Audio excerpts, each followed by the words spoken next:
Hello guys, welcome back to Swift programming series. और आज हम बात करेंगे स्विफ्ट ऑप्शनल्स के बारे में। ये एक पावरफुल कंसेप्ट है जो आपको सेफ और क्रैश फ्री कोड लिखने में हेल्प करता है। तो ऑप्शनल क्या होता है? ऑप्शनल एक ऐसी वैल्यू को रिप्रेजेंट करता है जो हो सकती है और नहीं भी।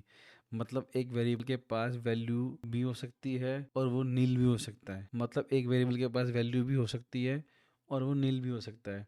तो ऑप्शनल्स क्या होते हैं? ये एक तरह का इनम होता है। तो उसके अंदर दो केस होते हैं, एक नन और एक सम। तो जो वैल्यू होती है वो इसके अंदर रैप्ड होती है। ओके, तो हमें इसे अनरैप करना पड़ता है। तो आइए इसको एग्जांपल से देखते हैं ये ऑप्शनल क्या होता है। तो चलिए इसका एग्जांपल देखते हैं। मैं टाइप करता हूँ where possible number equal to nil, और मैं इसको बनाता हूँ इन टाइप का और ये ऑप्शनल का साइन। ओके, इस तरीके से आप एक ऑप्शनल वैल्यू को डिफाइन कर सकते हो। मैं यहाँ टाइप करता हूँ पॉसिबल नंबर इक्वल टू 42। तो अगर मैं इसको प्रिंट करूँगा पॉसिबल नंबर को, तो मुझे ऑप्शनल आएगा यहाँ पे। ठीक है, ये देखो मुझे बोला इसने ऑप्शनल में कि आपकी वैल्यू जो है ऑप्शनल है एक। ठीक है, यहाँ पे नोटिस करने वाली बात क्या है कि वैल्यू ऑप्शनल के अंदर जो होती है वो रैप होती है। ठीक है, दैट्स वाई इसने मुझे ऑप्शनल शो किया यहाँ पे 42। ओके, इसको आप एक तरीके से और भी डिफाइन कर सकते हो। जैसे मैं यहाँ पे टाइप करता हूँ var number equal to int. ज़रूरी नहीं है कि मुझे पहले नंबर नील ही करना पड़ेगा या वैल्यू को नील ही रखना पड़ेगा। मैं डायरेक्ट ऐसे भी डिफाइन कर सकता हूँ इसको, और यहाँ भी जब इसको प्रिंट करूँगा तो इसकी वैल्यू मुझे शो हो जाएगी ऑप्शनल में। अब बात करते हैं नील कंसेप्ट के बारे में। नील कंसेप्ट क्या बोलता है कि मतलब कि कोई वैल्यू नहीं। नील का मतलब है कि कोई वैल्यू नहीं। ओके, सिर्फ ऑप्शनल को ही नील असाइन कर सकते हो। कोई नॉन ऑप्शनल वैल्यू जो है, सपोज मान लो अगर मैंने इस तरीके से वैल्यू डिफाइन कर दी है नम1 इक्वल टू, और ये इंटीजर टाइप का है और मैंने इसके अंदर डाला 10। अगर मैं इसको नील असाइन करूँगा तो मुझे एरर शो करेगा क्योंकि ये ऑप्शनल नहीं है। ठीक है, यहाँ मुझे देखो एरर शो कर रहा है। आपको अगर लगता है कि आपके प्रोग्राम में या फिर आपकी एप्लीकेशन में कोई ऐसी वैल्यू है जो आगे जाके नील हो सकती है, या सपोज़ एपीआई से डेटा आ रहा है और उसके अंदर कोई वैल्यू नहीं आने वाली है, तो आप उसको ऑप्शनल बना के रख सकते हो अपने कोड में। तो इसको मैं हटा देता हूँ।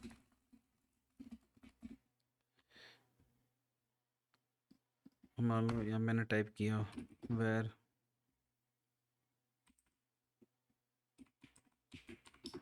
Optional string equal to, sorry, और ये है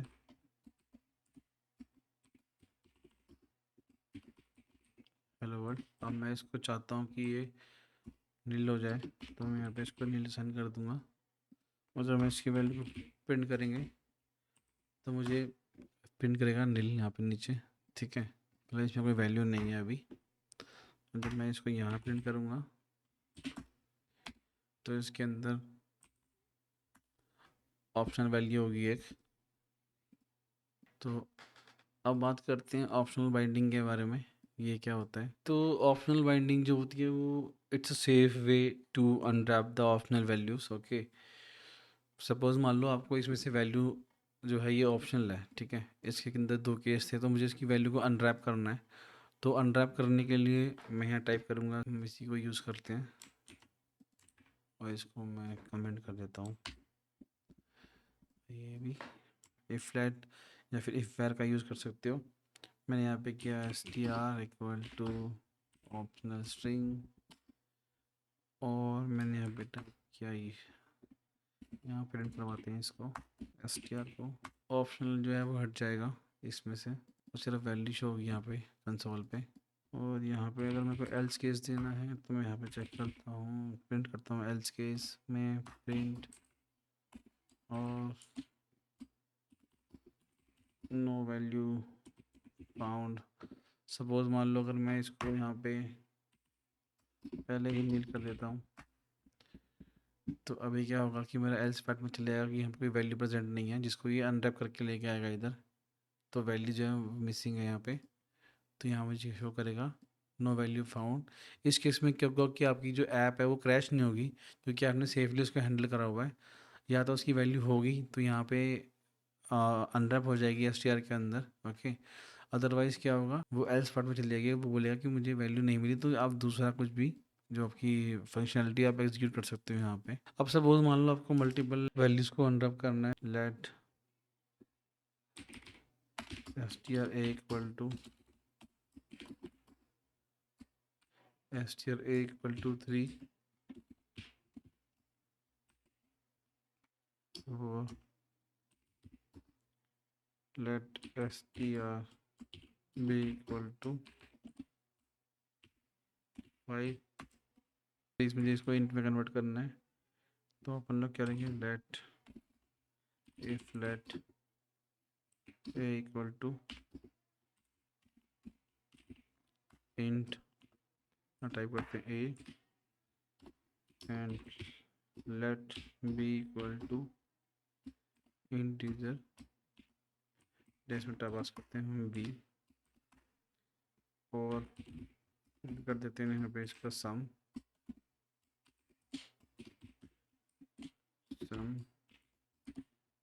a प्लस b, ओके। तो इसको करते हैं एग्जीक्यूट। तो देखिए इसका जो सम है वो यहाँ प्रिंट हो गया है। अगर मान लो इनमें से एक भी जो वैल्यू है वो फेल होती है तो एल्स पार्ट में चल जाएगा। तो यहाँ पे मैं प्रिंट करता हूँ,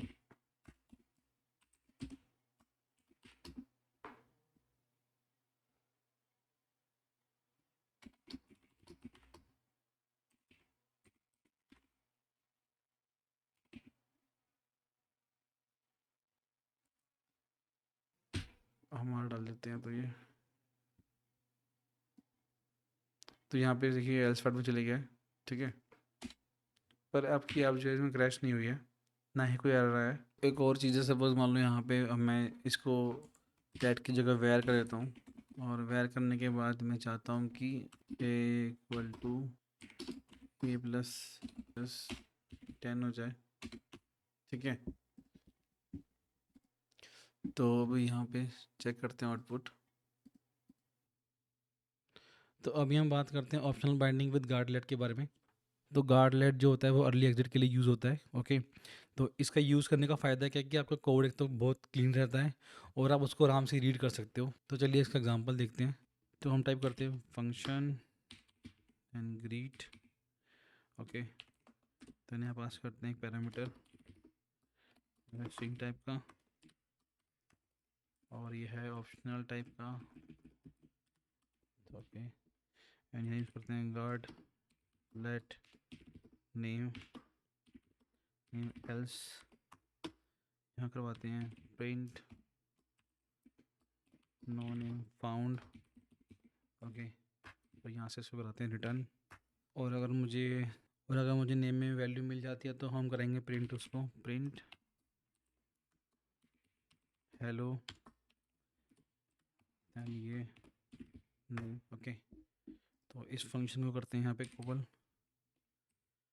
ग्रीट, पास करते हैं नाम विकास, ओके। एंड करते हैं इसको एग्जीक्यूट। तो देखो यहाँ पे टाइप हो गया हेलो विकास। इसको मैं कमेंट कर देता हूँ पूरे कोड को। तो यहाँ प्रिंट हो जाएगा हेलो विकास, ओके। सपोज अगर इसमें कुछ नहीं होता, ठीक है, या मैं इसको नील पास कर देता हूँ, तो ये बोलेगा नो नेम फाउंड, ओके। अब ज़रा इसको ध्यान से समझते हैं कि हो क्या रहा है। जब मैंने यहाँ पे इसको नील पास किया, ठीक है, तो क्या हुआ, जहाँ पे कोई वैल्यू नहीं थी इसमें नेम में, तो यहाँ पे कोई वैल्यू पास नहीं हुई, तो ये एल्स पार्ट में गया, ठीक है। और उसने हमारे को ये प्रिंट किया, देन यहाँ से फंक्शन रिटर्न हो गया। पर जब मैंने यहाँ पे विकास पास किया था, ओके, जब मैं यहाँ पे विकास पास करता हूँ, तब क्या होता है, यहाँ पे एक वैल्यू है विकास, वो नेम में गई, और नेम से हमने पार्स की, ओके, यानी कि इसको अनरैप किया। अनरैप करने के बाद क्या हुआ कि वो एल्स पार्ट में नहीं गया क्योंकि उसको वैल्यू मिल चुकी है। तो उसने क्या करा, डायरेक्ट यहाँ से जंप किया यहाँ नीचे वाली लाइन में, ठीक है, लाइन नंबर 81 में, और यहाँ पे हमें प्रिंट किया हेलो विकास। तो गार्ड जो होता है एल्स पार्ट में तब जाता है जब आपकी कंडीशन जो है फेल हो जाती है। अगर आपकी कंडीशन फेल नहीं होती या फिर आपका पार्सिंग जो है या फिर आपकी अनरैपिंग जो है फेल हो जाती है, तब वो एल्स पार्ट में जाता है। अगर आपकी अनरैपिंग फेल नहीं हुई है तो क्या करेगा वो, वेरिएबल को सॉरी वैल्यू को अनरैप करके यहाँ पे नीचे जंप कर जाएगा, ठीक है। अब इसका फ़ायदा क्या होता है, जो गार्ड जो होता है उसका पूरा जो स्कोप होता है, ठीक है, गार्ड का इस वेरिएबल का स्कोप जो है ये पूरे फंक्शन के अंदर रहेगा, यानी कि इन दोनों ब्रैकेट्स के अंदर आप कहीं भी यूज़ कर सकते हो, ठीक है। पर अगर हम यूज़ करते हैं इफ लेट का यहाँ पे, ठीक है, सपोज मैं आपको दिखाता हूँ if let name new, okay, and pass करते हैं नेम को यहाँ पे। तो अब क्या होता है, यहाँ मैं प्रिंट करता हूँ न्यू नेम, और मैं इसकी वैल्यू को ओके इसकी वैल्यू मैंने यहाँ पे डाल दी है इसके साथ।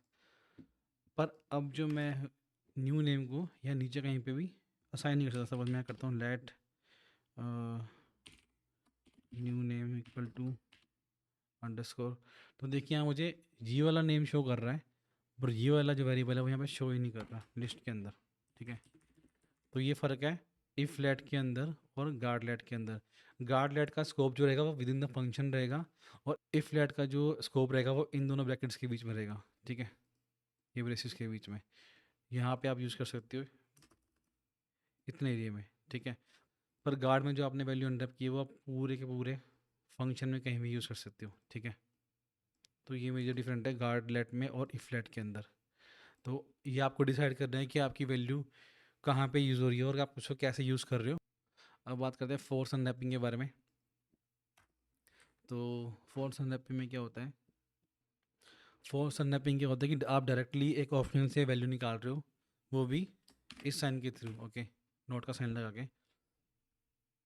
तो इन केस मतलब क्या है कि जैसे कि आपको आपने कोई वैल्यू डिफाइन कर रखी है, सपोज मैं डिफाइन करता हूँ वेर और एज इंट, ठीक है, और यहाँ पे कोई वैल्यू है इसके अंदर, मान लो एज इक्वल टू 20, ओके। तो अब आपको पता है कि यहाँ पे एज मैंने डाल दी है इसमें 20, तो मैंने यहाँ पे खुद डाली है एज, ठीक है। तो मैं इसको अगर मान लो अनरैप करना चाहता हूँ फोर्स अनरैप, तो मैं यहाँ लिखूँगा print and my age is age, और ये फोर्स अनरैप कर दिया, ठीक है। तो यहाँ कोई इशू नहीं है। पर अब क्या होता है, ये बहुत डेंजरस होती है, किसी भी ऑप्शनल वैल्यू को फोर्स अनरैप करना बहुत डेंजरस होता है, ठीक है। क्योंकि समटाइम क्या होता है कि हम API यूज़ कर रहे होते हैं, ठीक है, और सपोज़ हम API से कोई डेटा फैच करके लेके आ रहे हैं, ओके, एंड उसमें कुछ ऐसी वैल्यूज़ हैं या फिर ऐसे पैरामीटर्स हैं या फिर ऐसे एट्रीब्यूट्स हैं जो कि जिसमें वैल्यू हो सकती है और नहीं भी, ओके। सपोज़ मान लो एक यूज़र है, उसके पास उसका नाम हो सकता है, उसका एज हो सकता है, उसका फ़ोन नंबर हो सकता है, ठीक है। पर उसके पास ज़रूरी नहीं है उसके पास कोई व्हीकल हो, है ना, ये तो ऑप्शनल है। तो मैंने मान लो व्हीकल को बना दिया ऑप्शनल, वेर मैंने व्हीकल को बना दिया ऑप्शनल, ओके, स्ट्रिंग। अब ये API से आएगा डेटा, ठीक है। इसमें सपोज मान लो एग्जांपल है ये कि मान लो इसमें डेटा आ रहा है API के थ्रू। अभी क्या है, इसमें कोई डेटा नहीं आया और मैं इसको नीचे कर रहा हूँ force unwrap, like print my vehicle, और मैं इसको पास करता हूँ व्हीकल के अंदर। यहाँ पे कोई डेटा नहीं है, इसमें नील है अभी। अब मैं इसको रन करूँगा तो ये ऐप क्रैश हो जाएगी, ठीक है। ये देखो यहाँ पे एरर आ गया है। तो ये दिक्कत होती है अगर आप फोर्स अनरैप करते हो किसी वैल्यू को, ठीक है। फोर्स अनरैप आप कर सकते हो पर आपको पता होना चाहिए कि उसके अंदर वैल्यू है। अगर मान लो वो डेटा API के थ्रू या फिर बैकएंड के थ्रू आ रहा है, ठीक है, या आप लोकल सोर्स से उठा रहे हो उसको, तो हमें नहीं पता उसके अंदर वैल्यू है कि नहीं है, ठीक है। तो इस केस में आपको फोर्स अनरैपिंग नहीं करनी है, गार्ड लेट का या फिर इफ लेट का यूज़ करना है। ये था फोर्स अनरैपिंग। तो अब बात करते हैं इम्प्लिसिटली अनरैप द ऑप्शनल्स। तो ये क्या होता है कि ऑप्शनल जिसको नॉन ऑप्शनल की तरह यूज़ कर सकते हो, ठीक है। सपोज़ मैं यहाँ पे इसको कमेंट करता हूँ पहले। यहाँ पे हम बनाते हैं एक वेरिएबल, लेकिन लाइक वेर assumed स्ट्रिंग, और ये है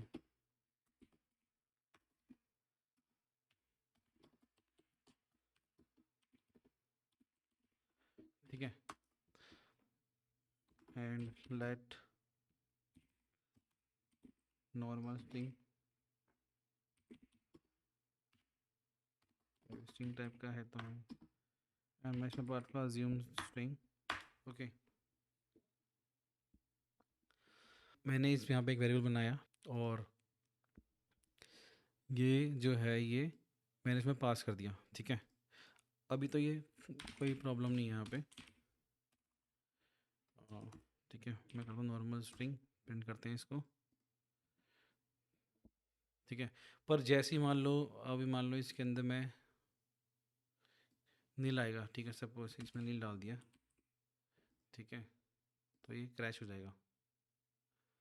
तो आगे हम बात करते हैं ऑप्शनल चेनिंग के बारे में। ऑप्शनल चेनिंग क्या होती है? ऑप्शनल चेनिंग ऑप्शनल के property, method, subscript safely access करने के लिए होता है।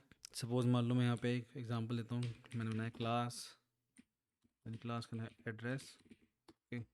उसमें एक वेरिएबल है वेयर स्ट्रीट के नाम का, और जो कि स्ट्रिंग टाइप का है, ठीक है। और एक क्लास है यहाँ पे नीचे, ओके। इसको बनाते हैं ऑप्शनल, और यहाँ बनाते हैं क्लास, इसमें है पर्सन, ओके। एंड इसमें एक एड्रेस क्लास का एक वेरिएबल बना देते हैं, तो ये एड्रेस।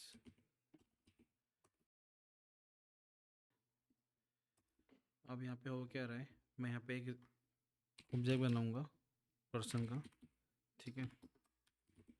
तो मैंने यहाँ पे ऑब्जेक्ट बना दिया पर्सन डॉट एड्रेस, स्ट्रीट जो है वो मालूम देता हूँ, बाकी menu, okay.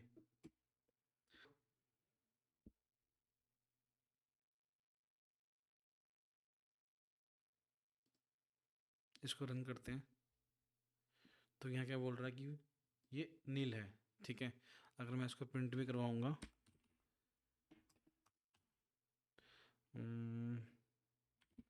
Person dot address dot street, okay, तो ये मुझे बोलेगा ये नील है, ठीक है, ये नील है। पर इसको यूज़ करने के लिए मुझे करना पड़ेगा person dot address equal to address, मैंने इसका ऑब्जेक्ट कर दिया। अब इसको चलाते हैं, ठीक है। अब मैं अगर सेम लाइन पे इसको कॉपी करता हूँ, यहाँ से मुझे पेस्ट कर देता हूँ, ठीक है, और इसको रन करता हूँ, तो अब देखना प्रिंट, यहाँ मुझे बोल रहा है कि ऑप्शनल वैल्यू एक यहाँ पे अवेलेबल है, ठीक है, पार्क एवेन्यू के नाम से। अब मान लो आपको इसको पार्स करना है, ठीक है, इस स्ट्रीट को निकालना है इसमें से, तो मैं यहाँ लिखूँगा गार्ड डैट, या फिर हम यूज़ करते हैं इफ लेट स्ट्रीट नेम और person dot address dot street, okay. तो प्रिंट करते हैं स्ट्रीट नेम को, तो देखिए ऑप्शन वैल्यू जो वो हट गई यहाँ से, ठीक है, ये सक्सेसफुली अनरैप हो गया है, ठीक है। तो ये एक वे होता है ऑप्शन चेंजिंग का। ऐसे आप गार्ड में भी कर सकते हो, गार्ड लेट लगा के, ठीक है। मतलब कि किसी ऑब्जेक्ट के अंदर से किसी एट्रीब्यूट को फैच करना, ओके। सपोज मान लो ये एक हमारा ऑब्जेक्ट था, उसके अंदर एक ऑब्जेक्ट ये था, उसके अंदर एक वैल्यू थी, ठीक है। ऐसे ही आगे सो ऑन हो सकता है, काफ़ी सारी वैल्यू हो सकती है ऐसी। अभी एक स्ट्रीट है, स्ट्रीट के अंदर मान लो हाउस नंबर, स्ट्रीट मान लो कि स्ट्रीट नाम का भी कोई ऑब्जेक्ट होता है, ठीक है। और उसके अंदर एक हाउस नंबर होता, तो अब उसको यहाँ पे हाउस नंबर लगा के ऐसे फैच करते, ठीक है, डॉट हाउस जो भी था हाउस नंबर, ठीक है। तो ये होती है ऑप्शन चेनिंग, ठीक है। आगे हम बात करते हैं, ओके इसको मैं करता हूँ कमेंट। तो आगे हम बात करते हैं, तो आगे हम बात करेंगे नील कोएलेसिंग के बारे में। तो नील कोएलेसिंग ऑपरेटर क्या होता है कि provide the default value to an optional, okay. इस केस में क्या होता है कि हमें वैल्यू को पास करने की जरूरत नहीं है, हम एक डिफ़ॉल्ट वैल्यू डाल सकते हैं उसके अंदर जहाँ भी ऑप्शनल यूज़ हो रहा है, ठीक है। या फिर किसी ऑप्शनल के लिए एक डिफ़ॉल्ट वैल्यू सेट कर देना। तो जैसे कि मैं आपको एग्जांपल बताता हूँ इसका, जैसे मेरे पास एक यूज़र नेम है, सपोज लेट यूज़र नेम, और ये स्ट्रिंग टाइप का है और ऑप्शनल है, मैं पास कर रहा हूँ नील, एंड इसको वेयर कर देते हैं ताकि इसको आप बाद में एडिट कर सको। और यहाँ मैं यूज़ करता हूँ let display name, display name में ये भी स्ट्रिंग टाइप का है, एंड यहाँ पास करते हैं यूज़र नेम, अगर अवेलेबल है तो यूज़र नेम आ जाएगा, अदरवाइज यहाँ पे आ जाएगा गेस्ट, ओके। देन करते हैं प्रिंट डिस्प्ले नेम को, एंड ऐसे करते रन। यहाँ पे गेस्ट ने प्रिंट कर दिया क्योंकि यहाँ पे कोई नेम नहीं था। यहाँ डालते हैं user name equal to John, okay. Then करते हैं इसको रन। तो अभी क्या होगा देखो, यहाँ जॉन प्रिंट हो गया है, और देखिए ये ऑप्शनल वैल्यू नहीं है, ये कंफर्म वैल्यू है, ओके, अनरैप्ड वैल्यू है। तो यहाँ पे हुआ क्या, या तो ये इसमें कोई वैल्यू होगी वो आएगी, ठीक है, अनरैप ओके, अदरवाइज गेस्ट। अब बात करते हैं ऑप्शनल पैटर्न मैचिंग के बारे में। तो इसमें हमें स्विच यूज़ करना पड़ता है। तो यहाँ पे एग्जांपल देखते हैं, light may be number, okay, and ये है इंटीजर टाइप का, यहाँ पास करता हूँ 7, यहाँ पर करते हैं स्विच, मैं करता हूँ मे बी नंबर को चेक यहाँ पे। तो यहाँ डालते हैं केस सम में लेट वैल्यू जो भी कैप्चर होगी यहाँ पे वो, देन से आते हैं print I have a value,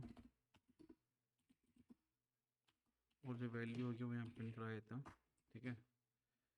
और दूसरा केस बनाते हैं यहाँ पे केस डॉट रन का, और यहाँ पे पास करते हैं हम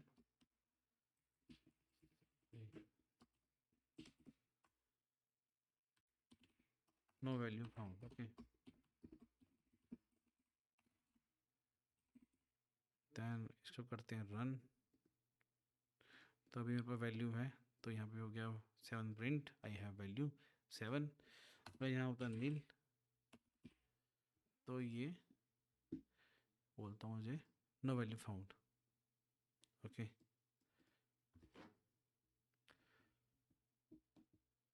कुछ मिस्टेक्स जो हैं वो आपको अवॉइड करनी है, जैसे कि फोर्स अनरैपिंग नहीं करनी है, और प्रेफर इफ्लेट या गार्डलेट का यूज़ करना है हमेशा। Use nil coalescing operator, okay, for setting the default value, okay. और कंसीडर करना कि जहाँ पे ऑप्शनल चेनिंग लगाने पड़े वहाँ पे आप ऑप्शनल चेनिंग का यूज़ करो। तो एक बेस्ट प्रैक्टिस ये बोलती है कि आप फोर्स अनरैपिंग को अवॉइड करो और प्रेफर करो इफ्लेट को यूज़ करने का या फिर गार्डलेट को यूज़ करने का, या फिर आप एक ऑप्शनल की डिफ़ॉल्ट वैल्यू सेट कर सकते हो with the help of nil coalescing operator, और आप जहाँ पे ज़रूरत पड़े वहाँ पे ऑप्शन चेनिंग का यूज़ करो। तो ये था ऑप्शनल इन स्विफ्ट का कंप्लीट ओवरव्यू। प्रैक्टिस करो इफ्लेट गार्डलेट को और ऑप्शनल चेनिंग के साथ। अगर आपको ये वीडियो हेल्पफुल लगा हो तो लाइक और सब्सक्राइब जरूर करें और अपनी राय कमेंट में ज़रूर दें। चलो मिलते हैं नेक्स्ट वीडियो में स्विफ्ट के नए सीक्रेट्स के साथ। तब तक के लिए bye bye. This is Swift arena. Thank you, good night, happy coding.